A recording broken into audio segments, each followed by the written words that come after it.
السلام عليكم. اليوم ان شاء الله نتقاسم معكم حلوه ديال التمر اللي تتجي مرمله ولذيذه والمذاق ديال زمان ديال مواتنا وجدواتنا. الاكيد لا جربتوها ما غتبقاوش تستغنوا على هذه الوصفه هذه.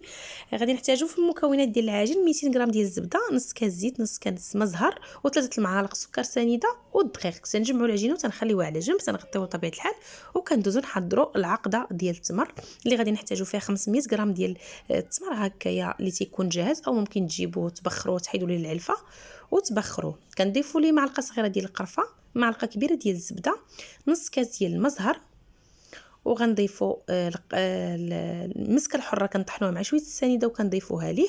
والحاجه المهمه وهي اللي كتعطي الحلوه ديال التمر المذاق ديال شحال هادي ديال مواتنا وجدواتنا اللي هو القرنفل. كنطحنوه كنديروا واحد 4 معالق، ما كنكثروش هكا باش ما يجيناش مر.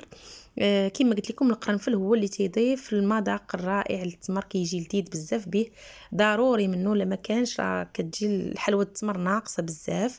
هنا كما تشوفوا تنديروا جميع المكونات مع بعضها وكنخلطوا هذاك التمر حتى كيندمج مع هذيك الزبده والمكونات كاملين. كما شفتوا هنا كنديروا 3 الحبيبات ولا 4 ديال المسكه الحره وكنطحنوها مع السكر سنيده باش هكا تطحن لكم، وكنضيفوها على هذاك التمر صافي وتنخلطوا الكل شيء. وكندوزو ناخذوا التمر كنديروا كويرات، ومن بعد عاد كندوزو نحشيو به ديك العجين. كنخدموا مزيان وكندعكوا داك التمر مزيان كما كيبان لكم في الصوره. كندلكوه مزيان هكا حتى كتندمجوا دوك المكونات كاملين وكتجي المذاق ديال التمر صراحه جد جد مميز بهذيك الاضافه ديال القرنفل. هنا هذا هو اللي غادي نستخدم سميتو.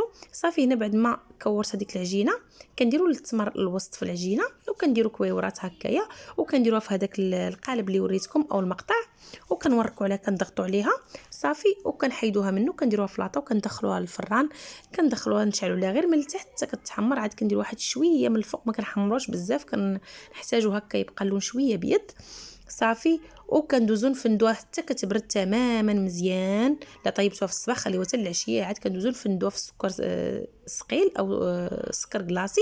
انا صراحه ما تنفندهاش، ولكن هي راه كتفند في سميتو.